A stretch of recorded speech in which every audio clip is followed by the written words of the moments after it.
Takže ahoj, vítejte u dalšího videa. Slíbil jsem vám, nebo aspoň Kuba řekl, že budeme natáčet, že? No teďka si Kuba ale někde hraje, že? No a my jsme tu sami, tak jdeme za ním. Čau Kuba. Natáčíš? Jo.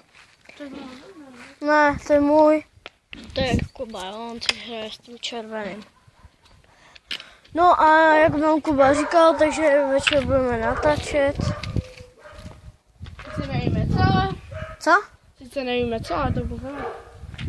No budeme natáčet to, jak Kuba bude házet míčkem. Taky? Nevím, jestli to půjde vidět jako. Co? Si to přiblížím. Kam jdeš? A proč? Čekejte, já to stopnu a pak se vám hned ozvu. Takže čau.